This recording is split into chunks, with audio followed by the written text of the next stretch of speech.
আমার স্বামী German chef, খুব ভালো করে। আমি তার কাছেই গল্প বলা শিখেছি।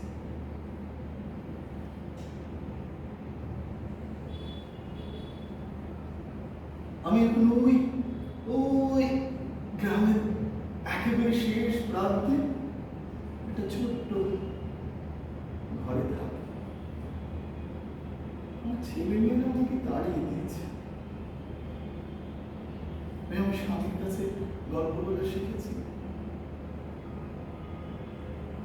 গল্প বলতে আমার খুব ভালো, খুব। বাড়িতে কাজ করি, লোকের বাড়িতে বাসন মাজি, ঝাড় দিয়ে দিই, ঘর মুছে দিই, কখনো কখনো এই পাটনা করে দিই। তারপর সময় পেলে আমি গল্প বলি। গল্প বলতে আমার খুব ভালো।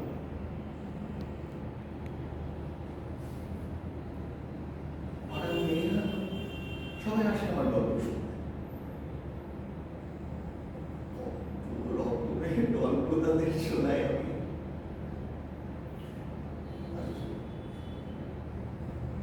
আসলে আমি জানি না গল্পে কি আছে।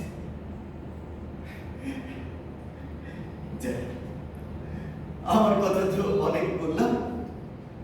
আজকে যে গল্প শোনাবো সেই মহামুনি বাল্মীকি, তাকে শতকোটি প্রণাম। কারণ পূর্ববর্ত সেই বাল্মীকির ওই গল্প থেকে কত গল্প যে বেরিয়েছে, আর সেই রকমই একটা গল্প। তাতে যে চরিত্রগুলো আছে, রাম লক্ষ্মণ ভরত দশরথ, তাদের সবার কাছ থেকে একটু ক্ষমা চেয়ে।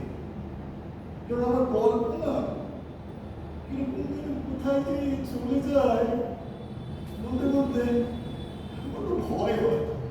যদি ক্ষমা করবেন, ক্ষমা করবেন।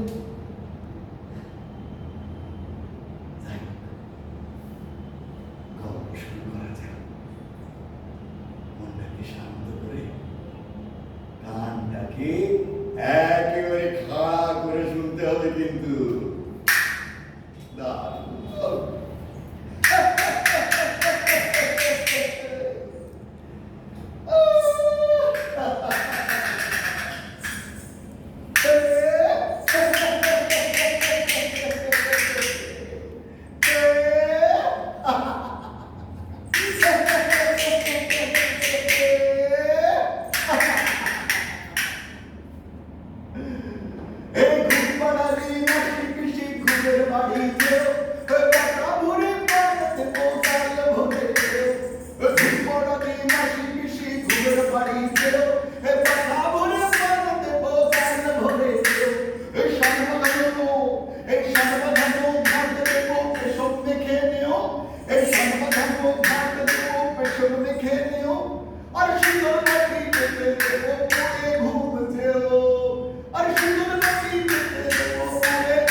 মনে করে নিও, আর সুন্দরী এক বাতি দিব,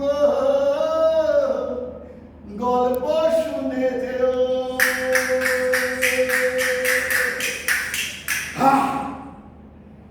সে এক রাজা আছে, রাজার নাম রাবণ।